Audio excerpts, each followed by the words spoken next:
And welcome to another episode of I Heart Geek, the computer edition. I guess what this indeed is, the computer edition. 0001100001. So this is we're trying something different today. We're doing we're recording on Zoom, which I've had bad experiences and good experiences with, so we'll see what happens. But at least the audio quality will be better. So I've had no experiences with this, so I'm like a Zoom virgin. Fair enough. Nice. Can we dump you in a volcano? I'm just asking for. Nobody wants that. Come on now. So it has been a while since we've all been together, and let's introduce it to everybody first. Of course, I'm your producer, Dub, and I do stuff. And then we're going to go with the girl of the show. Who are you, and what do you do? I'm Miss Geeky Paige, and I do the Instagram stuff, and I'm the girl. You're the girl? The girl. You identify as the girl? The girl. Okay. I know this has been a subject of controversy, but that's black lipstick. I'm sorry. It just is. It's green.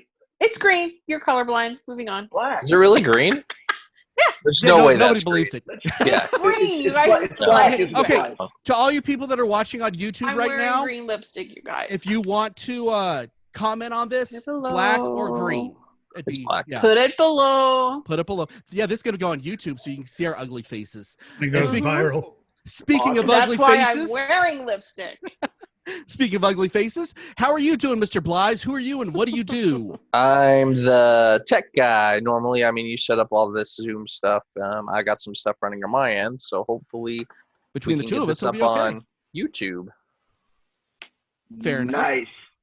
Okay. I'm so glad we have a YouTube guy so we could be on video because that's just such a great thing for everybody to see us. Well, I don't think that's not a good thing. Yeah, right. Nobody wants to see all that. I'm so much prettier when you can't see me. Yeah, me too. Okay, Jason, who are you and what do you do, sir? I'm so pretty. I'm not. I'm PB&Jason. I come to the show occasionally in my bedroom, which is where I am for this show. I don't leave the house much, and I am bored, just like everybody else, but all good. So I'm here, and I'm happy. I'm glad to be with you guys. I miss you guys. And then if you're on YouTube, you know who this is, but if you're not, you might not. Hey, who are you, guy, that we haven't seen forever and a day? Are we going for dramatic effect? He's gone? He walked away. He's poster boy. He's poster boy. No, I'm here. Just flash it to me. Okay. You're there. You're there. Oh, yeah?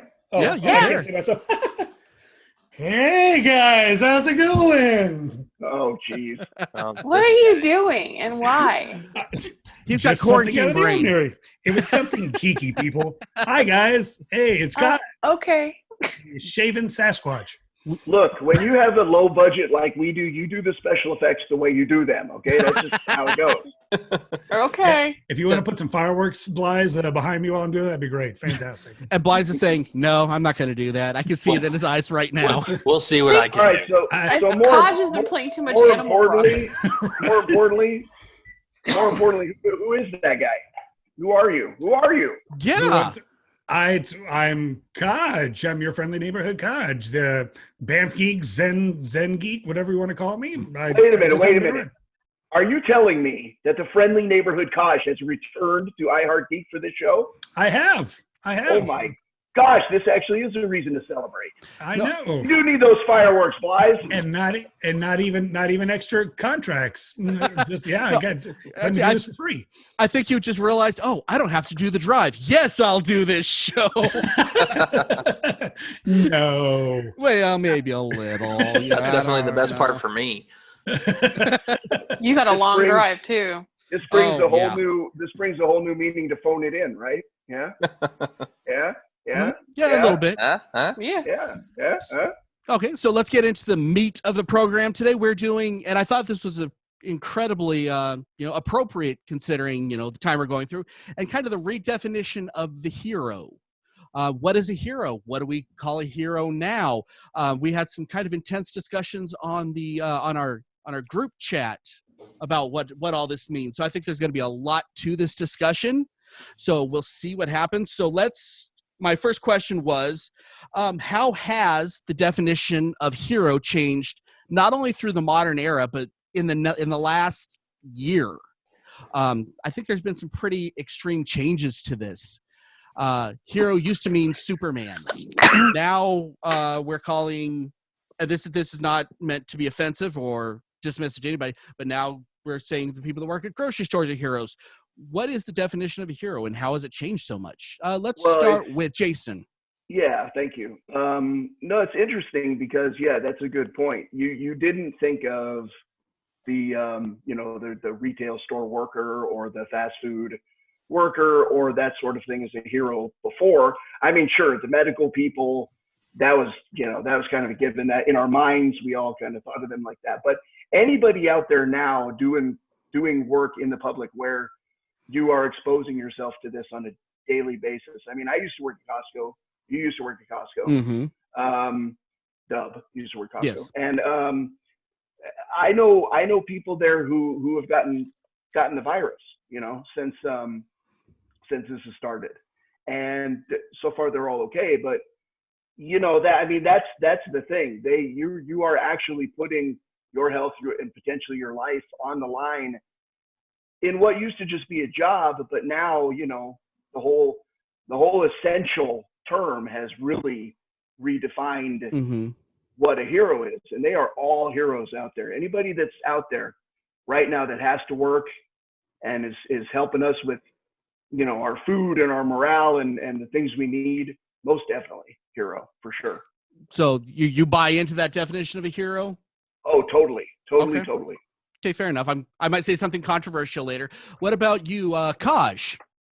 Well, I go along with Jason as well, that to me, a hero is just somebody that does something selfless without them trying to look for fame or power or glory, because then the intention behind it is not as heroic as you would think. Go back to the medieval times, you could say like a knight trying to save a damsel in distress. He's a hero. Or the Knights Templar, they're heroes trying to make sure that people got through the pilgrim path. They weren't ambushed by things. Nowadays, I think this is one of the controversies that we had on our page, was that today's version of a hero is not necessarily divine, like military, perhaps, but if the intention of it is for you to get personal gain, I don't necessarily consider you're not a hero anymore. You might be a warrior, but you're not. We will get into that more later, yeah, because that's a good topic that we're going to talk about. Mm-hmm. But that's what about Courtney or Blythe? You guys got anything on that?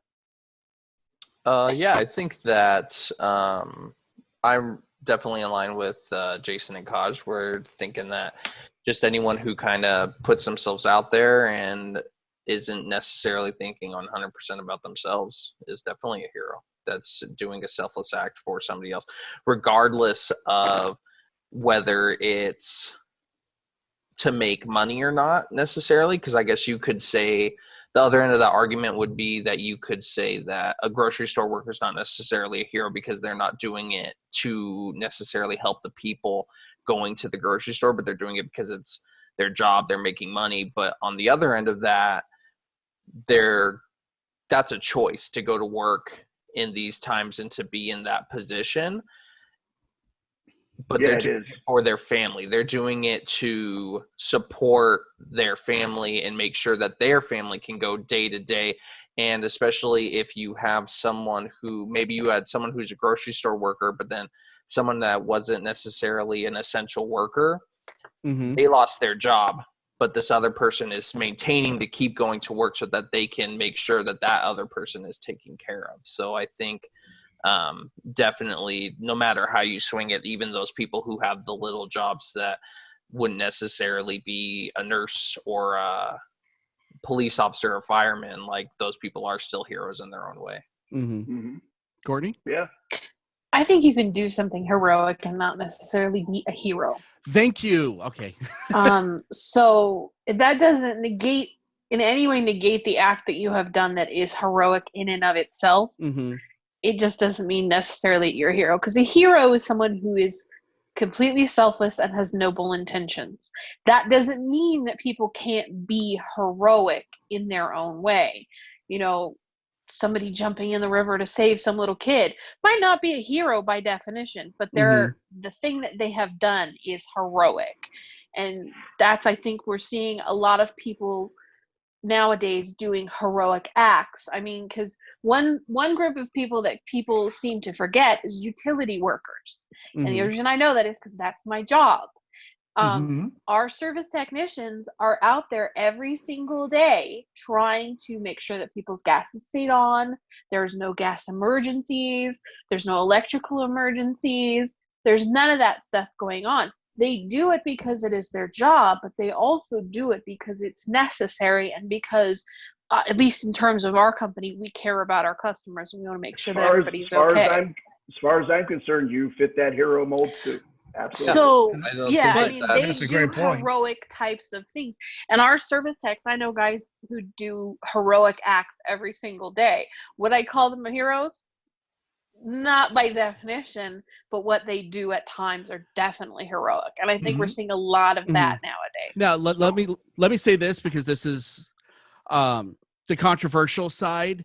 Now, I am so appreciative for everybody that comes out and does the things that they need to do. You know, whether it's noble intentioned or not, or to make money or not, whatever. I appreciate that I can go to the grocery store and still get stuff, and people putting themselves in harm's way, and the other security officers I work with that deal with a lot of stuff. You know, and I so appreciate that. I don't like to cheapen the term of hero, though. A hero is someone you can always look up to. I believe in, you know, beyond a morality that you can look up to at any time.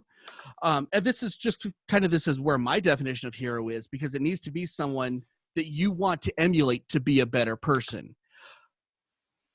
So, as I say, and that's not cheapening that people are doing wonderful things, and I'm so appreciative, but I think the term hero gets passed around that it doesn't mean anything anymore. It used to be, you know, the guy that literally would lay down his life for his buddy, that was the hero.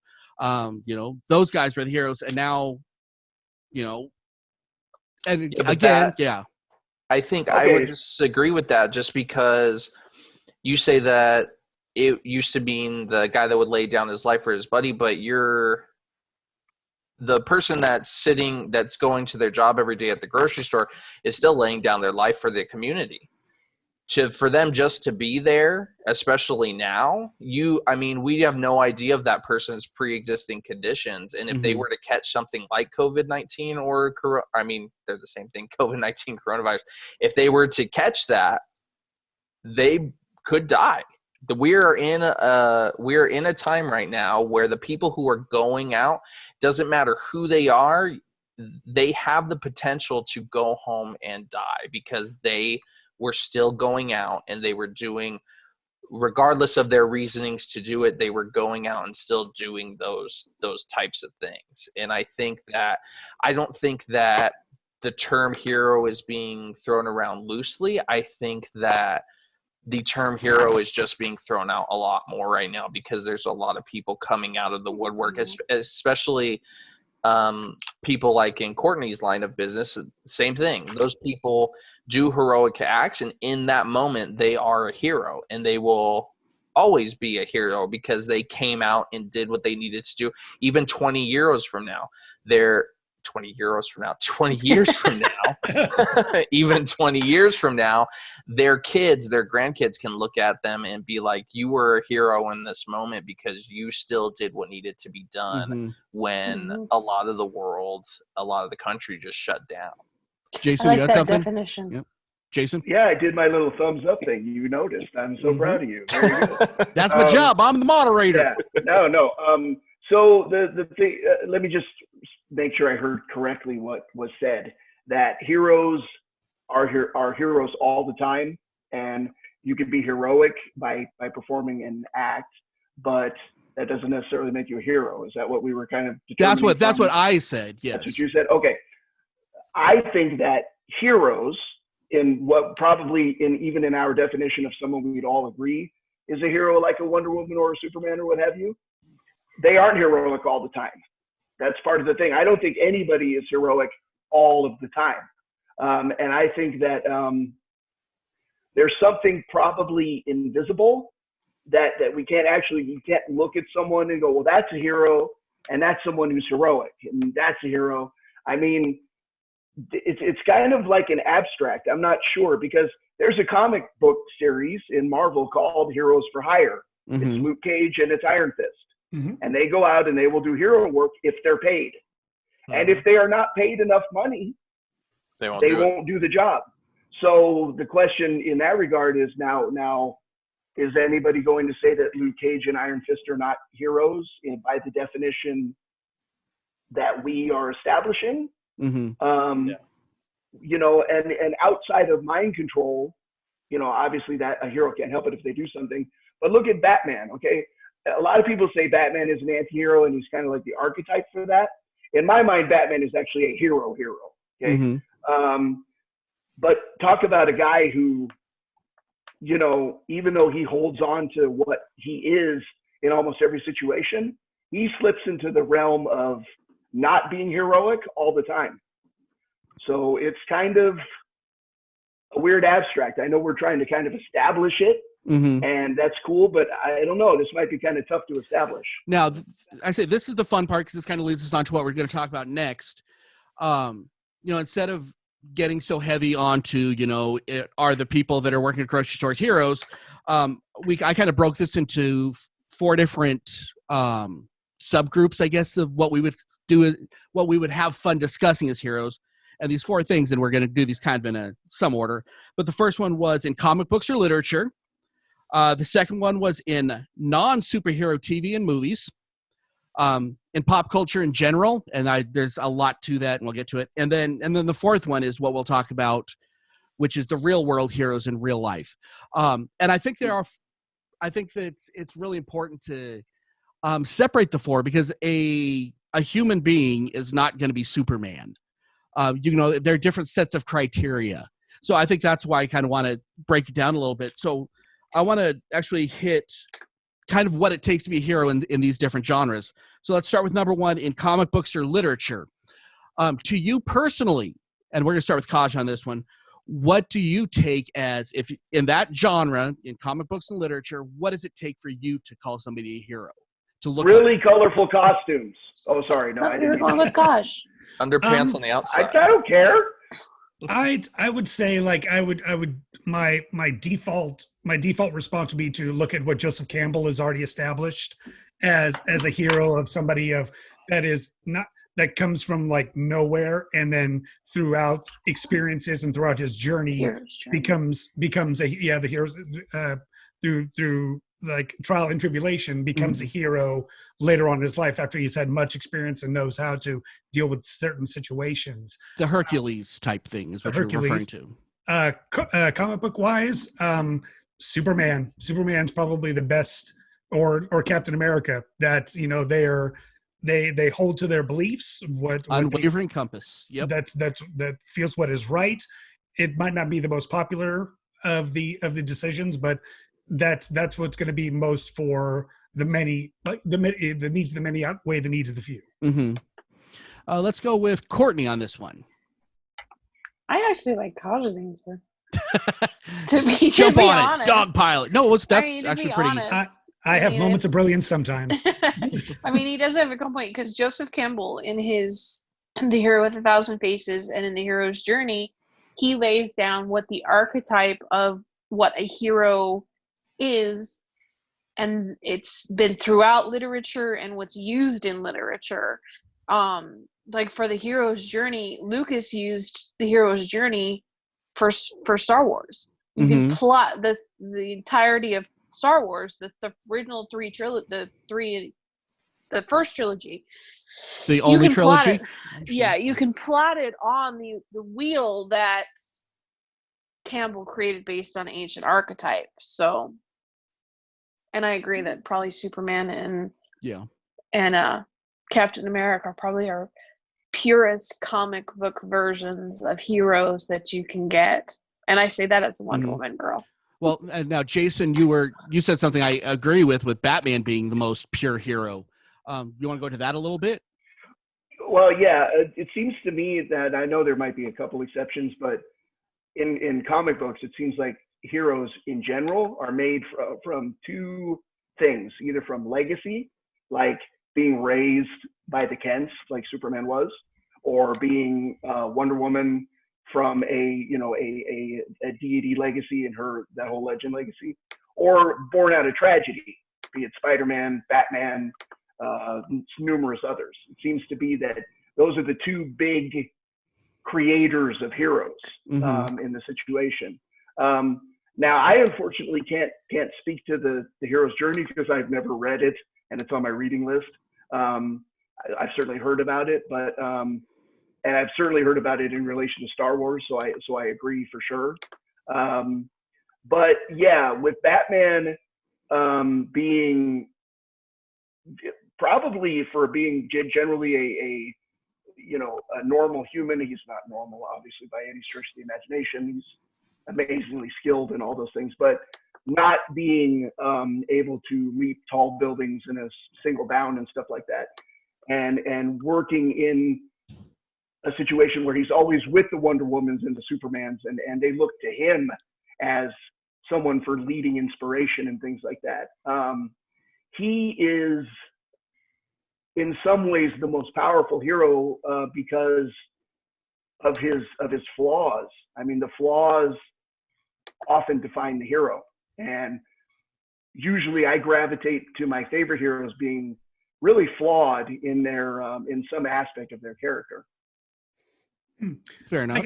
I gotta throw out there for you. How would Batman fare if he actually had the powers of Superman? Would you still feel him consider him as a hero? Because I kind of feel like not as much. The power might get to him because of how he controls by fear. Like the Gotham criminals are scared of him, and that's how he keeps order. Where if he were to have the powers of Superman, where it doesn't, like, you can throw anything you want at me and I'm still like, what I say might means right. That I feel like he might not be the anti-hero and he might turn into a villain. Didn't that recently happen? Like not too long ago, didn't he acquire for a period of time by sitting on the Mobius chair? Yeah. Didn't he gain that for a brief time? Very brief. And what did he do? See, that's one thing I don't know. What did he do in that situation? If I'm not mistaken, he basically sat down on the chair and basically got all of the knowledge of the universe kind of slammed into his brain at one time. And then I think he asked who the Joker was. Yeah. And then it came out to be 3. There's 3 iterations of the Joker. Mm-hmm. But yeah, I don't think that he ever had any powers that he didn't normally have. Yeah, didn't normally have. He just had that knowledge. So it's hard to say what he would do with the power, but I think you're right, Kaj. I think he would get to a point where he would abuse that power because he has a lot of problems with control. Like he needs to be able to control the room, control what situations he's in, and if he has the power to expand that control, he's going to use it. He would be Sinestro. Yes. I also think he would get to a point. I think he would get to a point to where if he started doing that, he would recognize that in himself and he would ask somebody like Superman to kill him. Possibly. I don't know. That's a tough call, honestly. Yeah, that's hard to say because even in his normal storyline, he's gotten to a point where he wants to kill Superman. So who's to say if he had the powers of Superman, he wouldn't just try and take Superman out because Superman would disagree with his ideals. Exactly. Mm-hmm. Does he want to kill Superman? Well, they've had conversations before. Several times. Dark Knight Returns. Mm-hmm. Oh, okay. Yeah. Gotcha. And there's also a series where he has things. Well, there's one series that Batman has something on everyone in the Justice League that can stop them. That's Tower of Babel. He has something that can stop them. I mean, so he purposely goes out and gets something to control them under the guise that if he needs it, he could use it. But remember, it's always there. Yeah. I think one thing you have to look at with Batman is the reason I think he's dubbed an anti-hero, one, because of the darkness, but two, what started him down the path of becoming a hero becoming the Dark Knight Was the need for revenge. Mm-hmm. It was not a pure reason. So like Superman does it because he's a good, inherently good person. It's the same thing with Captain America.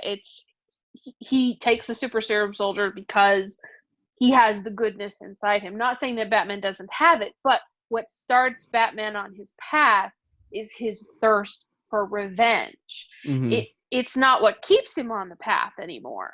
But I think that's what differentiates them between say, a Wonder Woman or a Superman or a Captain America. Doesn't mean he's not a hero, but that's why he's more of an anti-hero than a hero per se. Yeah, but see, sorry, just really quick. So legacy, Wonder Woman legacy, Superman legacy by being raised. Red Sun by Mark Millar gives you an alternative view of Superman being raised in a different way, and still in the end he ended up being a hero. So that raises the question of. I'm not saying he's not. I'm just saying I know. What differentiates him is what started him on the path. I know that. No, where I'm getting to is like if you take Batman and Spider-Man, their journey into becoming a hero is very, very similar, both born out of the tragedy of losing family. Mm-hmm. Yet they ended up being very, very different heroes. Yeah. Too. So it's, well, to me, there's really three that I can really point to as their actual heroes. That'd be Superman, Captain America, and Green Lantern. Yeah, I know I'm a Green Lantern guy. But no, wait. Let me tell you why I'm the Green Lantern. As far as the Hal Jordan goes. As far as the wait. Rip him up, Kaj. Rip him up. Wait. Now, Hal Jordan did what we would consider heroic every day of his life. He overcame fear. He was a test pilot. He did what was best. Does he have moral failings? Absolutely. But once he proved himself, then he got the superpower. So he didn't change at all. He's the same person, and he always has that option to take it off, and that's his choice, one or the other. And that's why I love Green Lantern. That's what makes him, to me, a more moral hero. Go ahead, Kaj. One word. Parallax. Yeah, right. I was gonna, and that's when he gave up his ring too. No. But massively slaughtering the entire Green Lantern Corps. He wasn't Parallax. He was kind of, but he's still possessed by. It was still because of the tragedy of his coastal city getting destroyed, and then him wanting more power to resurrect them in some form or fashion. That means he is not. I think he does things heroic now, but he's not a pure hero like Captain America or Superman. See, what's interesting about that is the destruction of Coast City was Hal Jordan facing basically the Batman challenge. It's on a larger scale, obviously, but it's facing the same kind of tragedy that Batman faced as a child. Hal Jordan faced it as an adult and failed, unfortunately, miserably in remaining the hero that he was before that happened.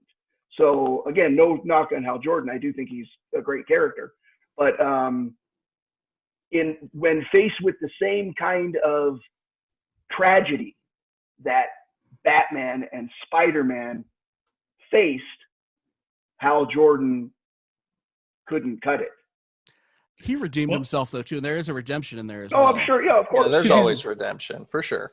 Well, let me throw this out there for you, PB.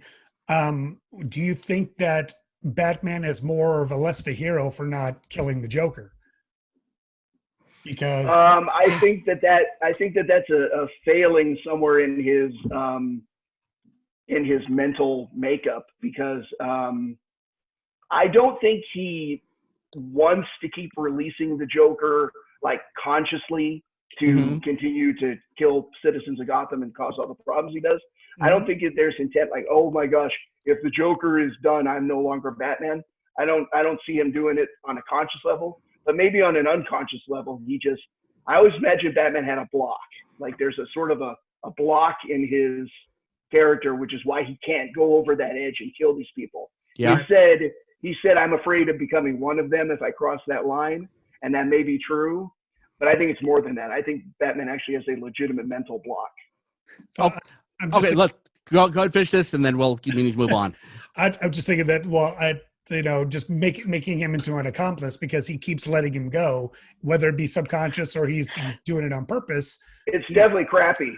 Yeah, It's one of the crappiest aspects to Batman. Yes. Yeah. Okay. Now this is a topic that can go on all day, but we can't because we give ourselves pretty kind of strict time limits on stuff. So let's move on to our next group of people who would be entirely different, and that'd be non superpowered people in movies and TV. And kind of an interesting take on this because the first one that I thought about was John Wick. Interesting, horrible human being, does really immoral things, but for some reason, I take all the morality pass because I'm like, well, he's actually following his own morality, so I don't know that defines him as a hero at all, but he does heroic things for someone. He does things beyond what a human being should be able to do. He's not helping anyone, though. Who does he help in that story? Yeah, besides himself. He's not even... All the future victims of the crimes, the people they'd be killing. Yeah, but those people are all assassins like he is. He's not really... Yeah. He doesn't really help anyone. That was an extreme case. That was an extreme case, but I just wanted... Yeah. I want to throw that out, but I want to get some of your guys' thoughts on who would be in that non-superpowered... there's somebody on Blythe's list, but I want to name him, but I won't. That's a good. Yeah. And so, anybody got any ideas for a TV? I struggle with this one. I was thinking about this one. I have come up with one, but I question. Okay, so mostly he's out of literature, but he's been on the screen in several iterations, and that's Sherlock Holmes. That's a good one. But that one's also tough because here is a guy, again, if you pull from the literature Sherlock Holmes, here is a rat bastard in many ways, okay? Mm-hmm. Drug addict Coke and horrible to the people he cares about. He's definitely been softened on the screen in some ways. Certainly does heroic things, obviously solving, crimes where people are being murdered left and right and horrible things. But that one's kind of tricky.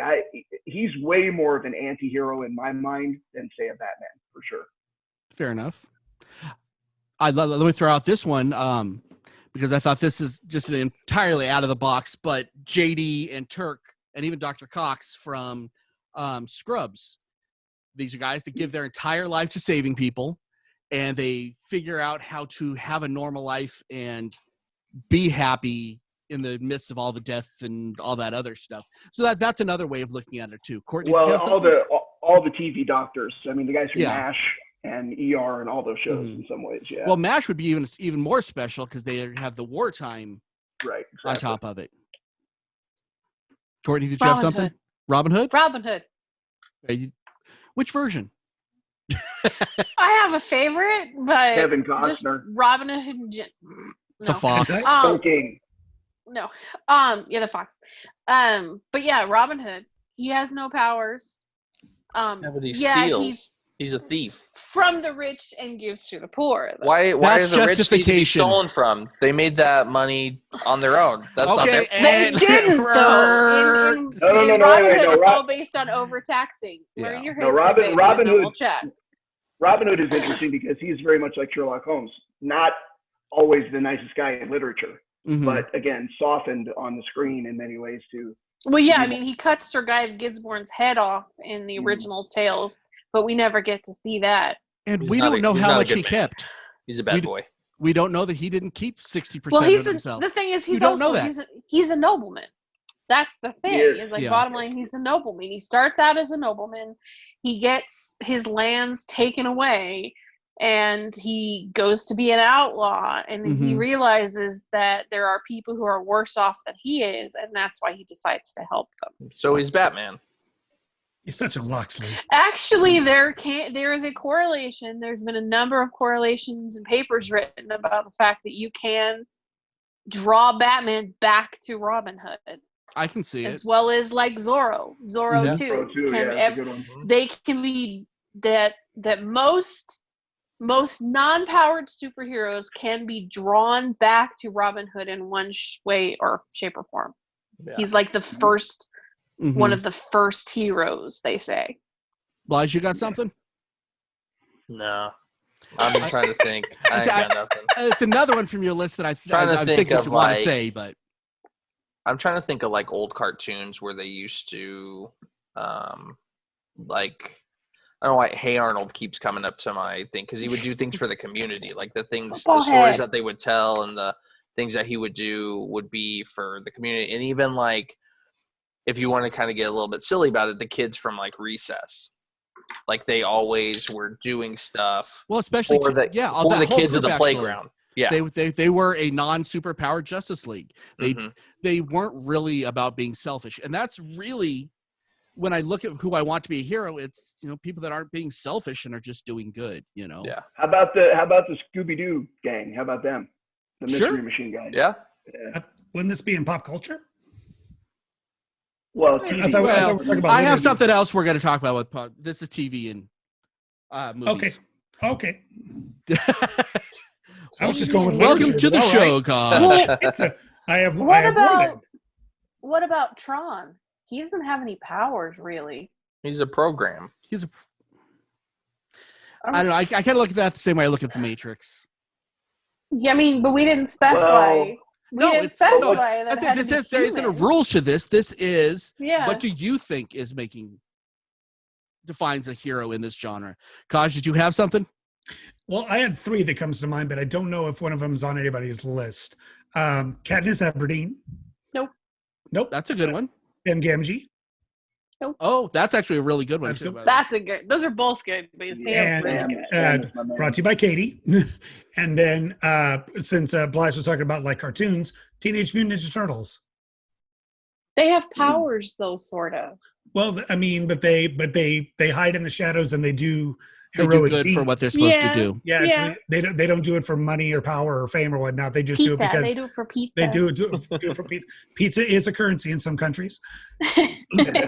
Well, it's becoming one in this one. In the Story Kingdom. Is a mutation a power or just an extension of oneself?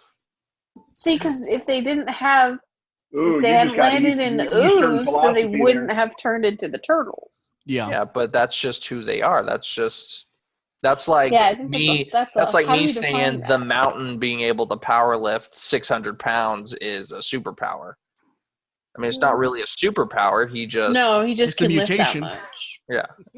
Bly's just turned into Shredder. Like, right? No, I'm sorry, not Shredder. The other one, the Splinter. Splinter. That's what I said. Splinter. I'm glad you didn't say Krang. Right, like I was speaking of the mountain, I was thinking of Game of Thrones, but there's like literally not anyone in there that you could define as a hero per se. No, but going back to what we were saying. The White Walkers. There's one. Oathbreaker. The woman. Yes. Arya? Brienne of Tarth? Brienne of Tarth, yes. No. The big woman. Brienne of Tarth. Yeah, okay, yes. Yeah, absolutely. I'm sorry, I thought someone said Stark. No. No, Brienne of Tarth. Yeah. Brienne of Stark, yes. Absolutely. Brienne of Tarth. A total hero in that. I would agree with that. Yeah. She always was protecting the person that she was supposed to protect. She never wavered on she did decapitate Stannis, though. Actually, Sir Barristan the Bold as well from that book.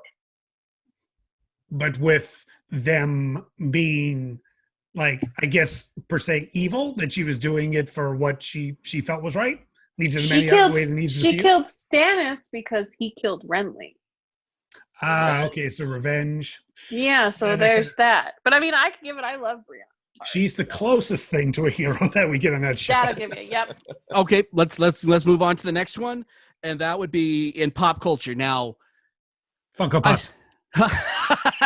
No, I think that the pop culture one's an interesting one because of the very odd morality we have with our pop culture heroes, or with our pop culture. I'm thinking like, real life people that are kind of alive in pop culture.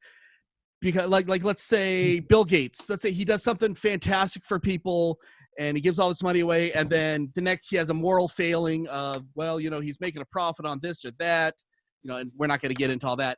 So it's really hard to keep that definition because in pop culture, it seems like heroes come and go so fast because no one can stay up to those impossible situations that they're. We're talking about real life people, right? In Real pop life culture and pop this culture, situation. yeah. Yeah, I don't think there's actually anybody. I think you certainly would have heroic moments. I mean, you could, you could find examples of altruism all over the place, but I don't think there's going to be anybody in pop culture for real life that would fit our definitions that we've kind of established. I think I got one. Okay. And just because he's been doing it for just recently, but it's filled my day with happiness every time he puts something up on YouTube. John Krasinski, like him doing some good news. Yeah, some good those news were stuff. great. Yeah, those are Those were heroic great. moments. Like sometimes I cry because it's like there's so much Mhm. bad news that's inundated to the point where like me and Katie don't even watch it anymore. We're like, we're done. If they talk about the virus or they talk about like other things, Yeah. I can't do it. But like that's like I literally weep sometimes because there is good things that are happening and there is good people out there as well. I think. Yeah, I could. Go ahead. Sorry, go ahead. Well, one that I would add to that, and I don't know if we wanted to define him as a hero, but the one that comes to mind that does a lot of heroic acts in my mind is LeBron James. Mhm. Because he's set up schools, he's given a bunch of money and done a bunch of fundraising for like the Boys and the Girls Clubs.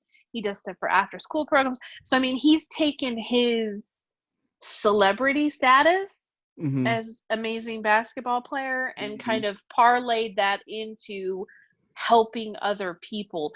Would I define him totally as a hero? No. But he does a lot of what could be deemed heroic things, I guess. Blythe, did you have something? Yeah. I don't think I mean, it's hard to say with just Courtney's example because you could say that about really any celebrity. Any Anyone celebrity who has uses their celebrity for but I good. wouldn't call those people a hero because those people are also sitting in $600 million mansions and having stuff brought to them, and it's hard to cast a heroic light onto a celebrity. For me, anyway, just Fair because, enough. just because they're doing what they can. I think any of us would do that if we had the resources to do it. Yeah. Well, the very definition of being a hero means that anybody that actually was a hero, they are doing continuous heroic acts. You never hear about them, so you can't really define it. Those that are, there's the currency of the pop culture goodwill, and I don't think you get points if you're doing something to get attention. And there are a lot of celebrities and I love that people do who stuff do like that. things. Yeah, I mean, they do a lot of stuff. Like one I know for a fact, Brad Pitt does a lot of stuff in the background that nobody ever knows about, nobody ever hears about. Still wouldn't call him a hero. Keanu Reeves, same thing. Yeah, he does a lot of stuff in the background. Right. Yeah, Tom Hanks too, I believe. But I give more quote unquote hero points to those who are doing it in secret that we never know about. I got one. Okay, fire away. Mr. Rogers. Oh, fair enough. Not a hero. 42 confirmed kills in Nam. Not a hero. That's a myth. And even if it was, that makes him more of a hero. He was a minister. He was never a killer. He was a bad man. No, you're perpetuating a myth that's not true. How about in the same vein, Bob Ross? I don't know anything about Bob Ross other than a show. Yeah, I don't know. That guy definitely was a degenerate. Just probably stop it. Stop it. Stop it. He raised his voice once and then never raised it again. Both of them. Stop it. Okay, let's move on to our final one, which is the important one, and that is real life. Now, this is going back to, so we'll keep this kind of short because we really discussed it a lot in the beginning of the episode. But in real life, and as I say, no judgment on what anybody thinks, but I want to get a real quick thought on what do you think is a real life hero? Let me say, let me jump in. This isn't for argument. This isn't for anything else. This is just a very quick. So go ahead, Jason, start it off. No. This is in the evolution of this show. When we started with our definition, I've kind of come to the conclusion by listening to all of the very, very good insight that everybody but Blythe, has offered in this show. And I think that when we come down to this last subject, it's really going to be an opinion. It's going to be very subjective. And I don't necessarily think that's wrong, but well, it should be your opinion because that's what this show is. Well, yeah, but remember, we started it off trying to determine the definition, something that we could tangibly determine. Quantify, quantify, exactly. And I think that what we're going to end up with on this last subject is absolute opinion. And I think everybody's opinions on this, except for Blythe, are going to be valid. I feel he's muting you right now. I'm thinking about it. I'll get my turn. Don't worry, I'll get my turn. Go ahead, Blythe. Go ahead, drop it off, bud. You have something here. No, I think I said pretty much at the beginning what my opinion was on a real life hero. It doesn't matter if you're doing it all the time. It doesn't really matter who you're doing it for. But if you're going out and you're doing something for somebody else, like you're doing a heroic act, and it doesn't matter how much time has passed, you did that heroic act, you're a hero. Fair enough. Courtney? I think I pretty much covered Fair enough. my thoughts early on and when I brought up Mr. Rogers. Yeah, I think, okay, how about this? Because this might be one of the things. There are a lot of people that do things that are heroic, and maybe they do them for attention, maybe they do them for whatever the circumstances is. But if the circumstance is that they did it selflessly, is that the ticket, in your opinion, that they did it without any expectation of getting anything in return? If that's your thought on it, that's what it is. For you. Okay, no, this is strictly on opinion. That's why I didn't want to argue on it. Well, then, okay, then I will offer that my opinion is that what actually determines someone doing something heroic from someone having a heroic nature would be the amount of times that they're able to be selfless in their heroism. Fair enough. Kaj, what do you got, bud? I want to just say that there are no more heroes anymore, but I think I would be put up with criticism. And the Mr. Rogers one is perfect. Yes, I completely forgot about him. I think I agree with Courtney that we do heroic acts, but having said that, I don't like hero is kind of a very thin line thing now because you could be a hero for one side but not be a hero for another side. There's too many variations, too many split ends on this that people can do heroic acts. And I agree with Jason that if you're doing it to just out of selflessness to help somebody else out and not get a reward in return, then you're a hero in your own mind. And you could be a hero in a group of people's minds, but you're not going to be a hero to everybody, to worldwide. I don't think that we have those anymore. Well, there is no such thing as that. I don't believe anymore. I think to bounce off of that, I don't think that there's not any heroes anymore. I would say that there has never been heroes ever. If you want to say that what makes a hero is doing a heroic act, but doing a heroic act doesn't necessarily make you a hero, then there's never been a hero. Because like you said, Kaj, a hero for one person is not necessarily a hero for another person. Right. And a hero would say, like somebody goes up with a microphone and says, "You're a hero." What's usually the hero say? "I'm not a hero. I was just doing what I thought was right." Exactly. So there's no such did. thing as a hero. There is just somebody who does a heroic act. Mm-hmm. Well, we don't need another hero. Sorry.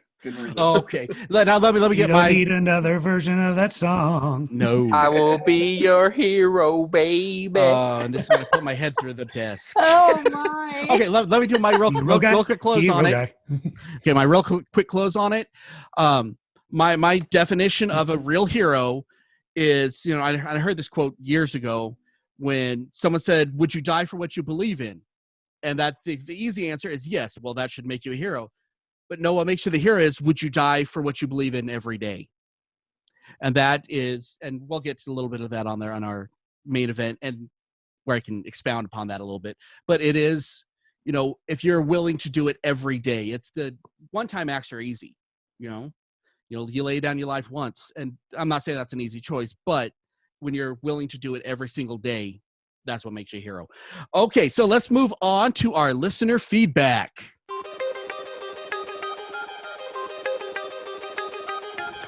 And now, let's see what all of our geek rock stars have to say.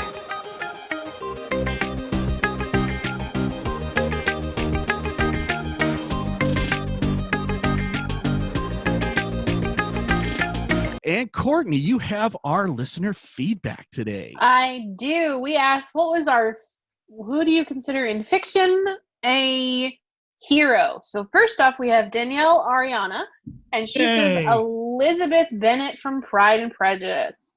To be that bold, independent, and truly not care what society thinks of her at a time when women were merely pawns in the game society men played equals the original nasty woman. Christina Belden says Peter Pevese? Don't know. I don't know. From the books, not the movies. He has this honor and nobility that made you want to strive to do better, be better. You were drawn in and you wanted to lose yourself in the story and his noble quest.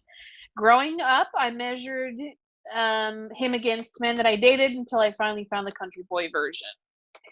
For TC, it is The Voice. Roland Deschain from the Dark Tower series. He had many great qualities and some reprehensibly bad ones, but he valued honor, truth, and duty above doubt. Also, he was absolutely would not possibly do his character, could not stop once his course was set. And then Lee Monson said he was very, very hard to try to find an example, but the best one that he could come up with was Neville Longbottom. Great one, actually. From the Harry Potter's books. It's my number 3. In the very first book, Sorcerer's Stone, it was his active bravery when trying to stop the Gang of Three from doing what they were going to do that gives Gryffindor the points they need to win the cup. He pops in and out of the story when we find out his parents were murdered, and through nearly all of the books, he is teased and harassed by other students, and a somewhat grim reminder of my own childhood. In the last book, however, after Harry is presumed dead, he is the first one out to confront the seemingly triumphant Voldemort.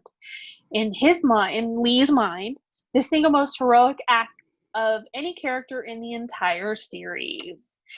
And that is that. Oh, well, thank you very much. We do appreciate our listener feedback. It makes our show infinitely better. I've missed being able to have it with you guys. Yeah. We'll have some more coming soon because, I think this is working well. So I think we finally found a way that we can record together more. Yay! Until I go back to work. Oh. And there was much rejoicing. Okay, so let's move on to our main event. Now it's time for the main event.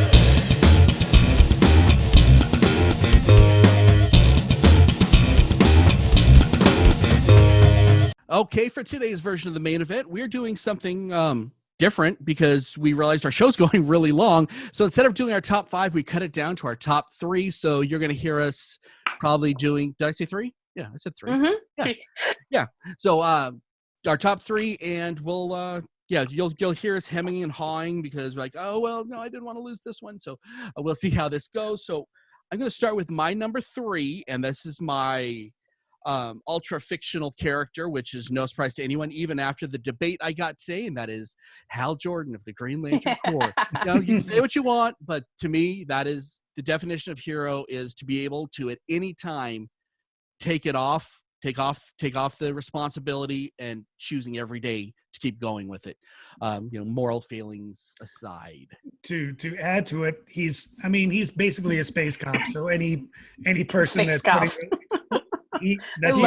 Green Lantern. I love it. So he puts on his uniform with a ring, and kind of puts his life on the line to make sure that the universe is safe. Yeah. So parallax, but yeah, you're right. And they've never talked about the pay they get. I don't think they get any pay. Are the coins green? Well, our money is. So that's a construct. Okay, so let's go on to Courtney. What is your number 3? Queen Lily O'Kailani. is my number 3. She's the last queen of Hawaii. She was imprisoned in the palace while the Republic of Hawaii, which was not really real, basically overthrew her and took the monarchy from her. But in that entire time, she never stopped fighting for her people, Native Hawaiians. She never stopped being strong for them. And she never lost her resolve and her inner strength. So I think she's pretty heroic. Outstanding. Let's go with Blythe. Oh, you guys are gonna like this one. Probably not. My number 3 is Thanos from Infinity Wow. War and Endgame. Wow. I don't know. I don't know this Thanos. I know Thanos, but whoever this Thanos person is, Thanos. it confuses me. I will slightly agree with you, Blythe. Just because, and this argument has been made by many a fan, is the way he was going about it was the wrong way, but it was a solution. The issue with, and you can actually see this in real life going on right now, is there's the issue with a lot of things is overpopulation. And to get rid of half of it, and they touch on it just briefly in Endgame, is getting rid of half of the population did in fact help the Earth, and would not at help all at the same time, the universe. See, they also softened Thanos up for the movie, because the comic book version of Thanos was only killing half the universe to impress death.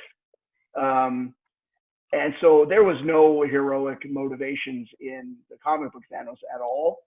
The movie Thanos, I'll argue that he was just indulging his impulses more than Fair actually being an altruistic effort, in my opinion. I disagree. I think that he was doing what he thought was best for the universe. And a villain in his own mind is the hero of his own story. Yeah, well, Yep. no matter what, the hero is the villain in someone else's story. Yep. Mm-hmm. So what's your number 3 there, Kaj? Like Lee Monson just took it from me.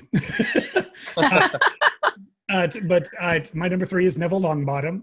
I agree with everything that Lee said about that. Because, like, normally people would say Harry Potter because he's the one that defeated Voldemort, whatnot. But having said that, Harry was famous. Was basically people knew him. He was a household name even before he got into the school of Hogwarts. So he had a lot of people that were supporting him. He already had his army that was behind him. And Neville, like Lee said, was always picked on, never really had anything for. He is the classic hero's journey from Joseph Campbell, where he got put into situations and then after much trial and error went up and did the one heroic act that basically like saved the day for the most part. So absolutely Neville Longbottom. Well, that, and he never had a reason to. He had every excuse in the world to be a victim, and he chose not to. And that, to me, makes him more heroic than anybody. Yeah. Jason? My number 3 is actually the hero of my own creation. That would be Light Force, Lehman Sue. Now, it's interesting in this conversation how we talked a lot about like the heroes in real life, because I took Spider-Man as my inspiration and I tried to apply this to a character, that what would happen in real life in our world right now if someone were to gain superpowers. If you took a person that wasn't necessarily a bad guy, wasn't necessarily a good guy, was just a normal dude, and you gave him these powers, how would these powers affect his nature? And that's kind of like the whole point of the book I wrote, is here is someone who hid those powers for years and years and years, kept them to himself, kept them secret, and by circumstance ended up having to bring them out. And once he brought them out, and once he became known as the world's only superhero. How did he handle that pressure, and what in his nature determined that he was a hero? And since this is only the first book, we're still kind of determining that, whether or not he's truly a hero, and if there is actually a hero in that nature, or if it's just someone who's doing things heroic and is eventually going to go, I'm done with this. Very good. Okay, fair enough. Okay, my number 2. I moved it from one of my other numbers, but I wanted to kind of show the evolution of a hero when you're growing up. Now, and when I was a kid, my hero was Hulk Hogan. Say your prayers, eat your vitamins, do good things happen to you, always gonna overcome the bad guy in the end and all that. And that was, as a child, that was such an important lesson on what a hero was. And that, and now you realize what a dirtbag he was. Don't care when I was a child, he was a hero. Mm-hmm. And that's why he made my list, and I had other ones, but I had political ones, but yeah. Hulk Hogan, the character, not necessarily Terry Hogan. Well, Terry Bollea, and I had no idea who Terry Bollea was. Did you hear that Chris Hemsworth is doing a biopic? Yes, I did, and I will be watching it. I'm excited to see that. Mm-hmm. Nate. Okay, Courtney? Wonder Woman. Big surprise. I know, I had to put her on there. Well, but you deep on that one, didn't you? Right. And I mean, it's the same thing with Dub when you said that Hulk Hogan was your hero when you were growing up. Wonder Woman was my hero when I was growing up. It was Linda Carter as Wonder Woman. And so it's just kind of carried on. It's like, do the right thing and everything will turn out okay. So very good. Blythe? She's so heroic. I absolutely agree. Kaj, I don't know if you kept this one on your list, so I'm sorry if I'm stealing it, but I'm going. My number 2 I'm going with is All Might, the symbol of peace himself. I did not, but that's a great pick there. And I know you wanted to say that earlier on the literature. Yeah, and I wanted to bring that up on the literature earlier because as far as we know in the canon, All Might is a true hero. Not only is he a hero, but he is described in the entire world as being the symbol of peace in a society where anyone could go either way, being good or being bad, because they all have some sort of power. He is what keeps most of the population from going bad. And I think that is definitely would be a true hero, is someone that doesn't necessarily need to be in your life, but can show you that this is what it means to be a hero. And an important aspect to that, he's not only a hero, but he's a hero to the heroes. Yes, right. Exactly. Which I think that's not a piece of the conversation that you'd want to forget on that. And even the villains are like, not only do they respect him enough of like, oh, I'm going up against the big dog, like this if I can beat him, then I'm set.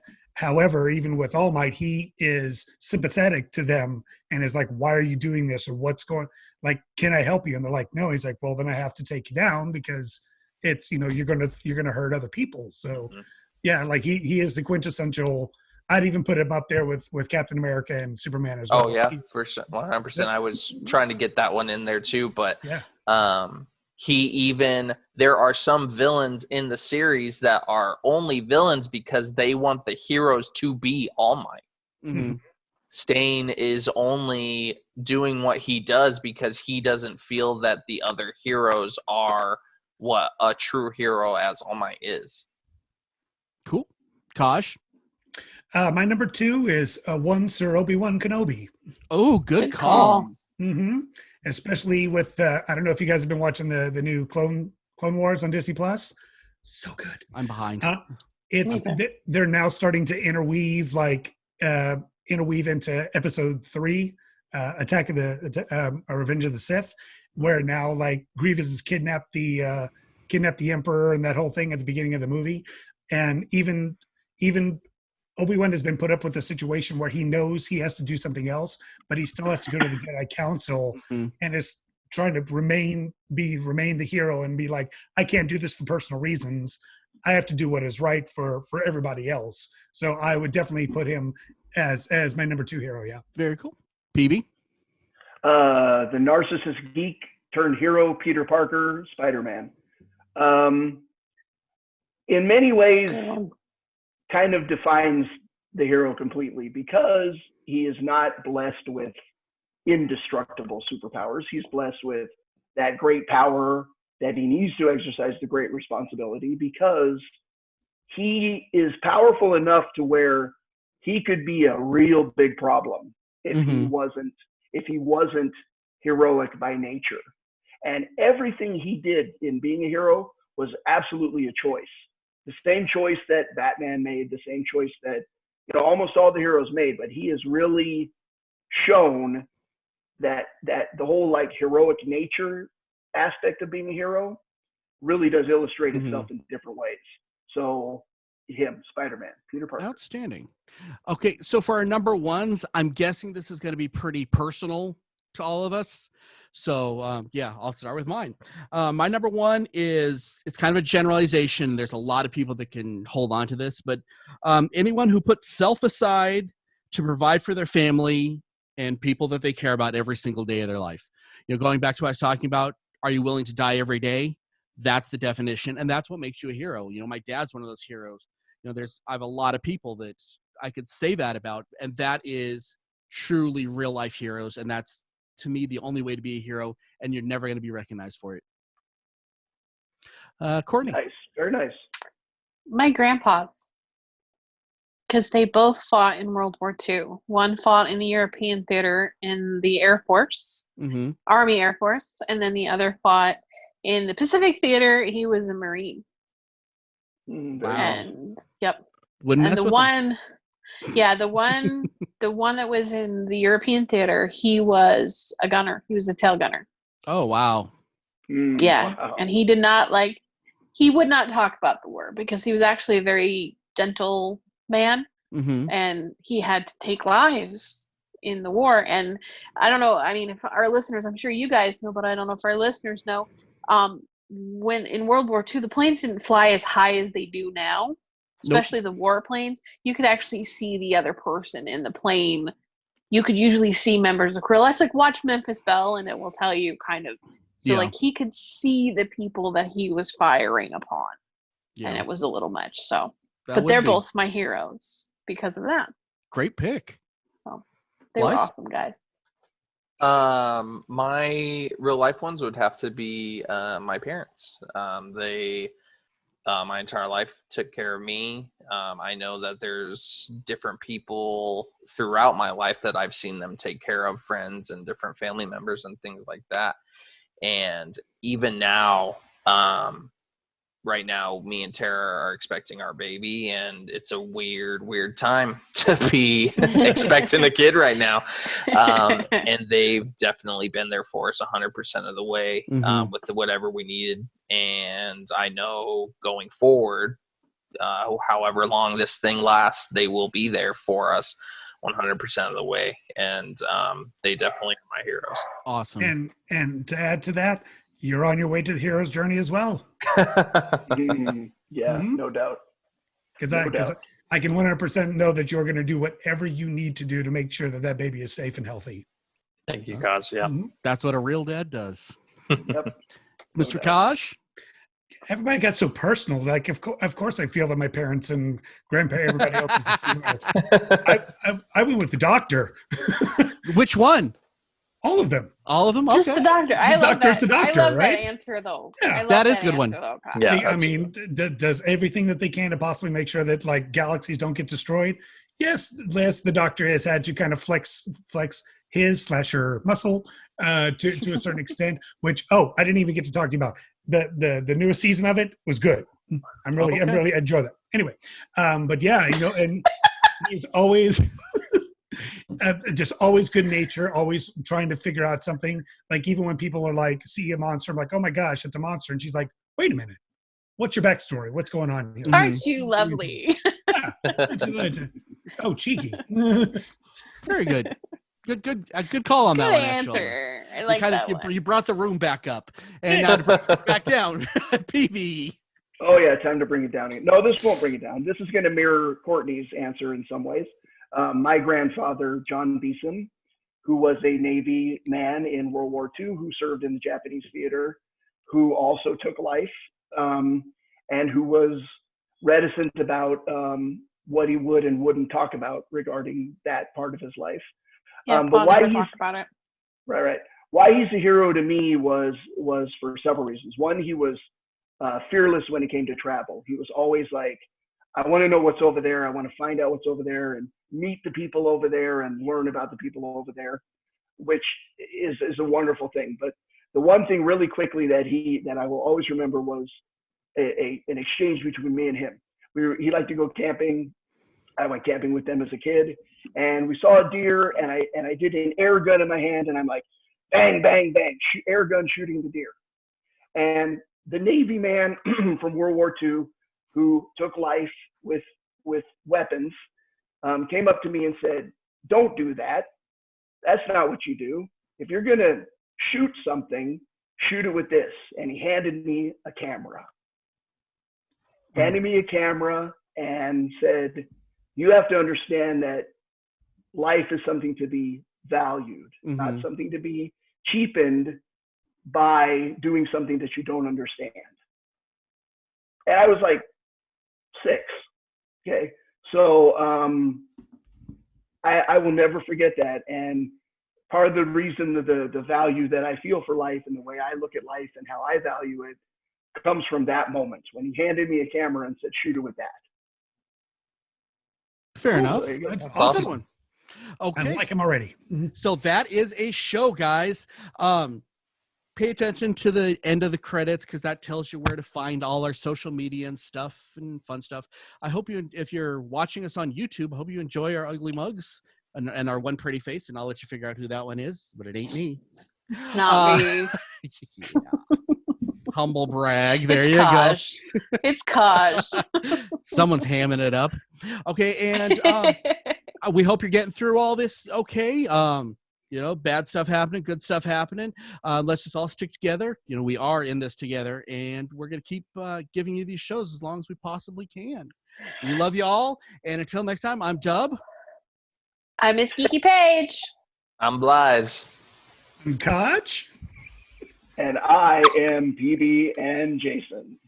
He did Keep not on rehearse geeking that. on, kids. Geeking on and on. Keep on geeking Oh, on. that's bad. Geeking So on. many geeking on.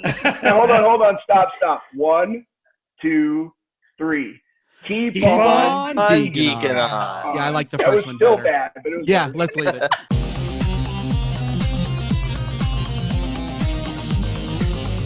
You have been listening to the latest episode of the iHeart Geek Show. Make sure you visit our website at www.iheartgeekshow.com. Make sure to follow us on Instagram, Twitter, and Facebook. And if you check us out on YouTube, make sure to like, comment, and subscribe. And keep on geeking on to all of you geek rock stars.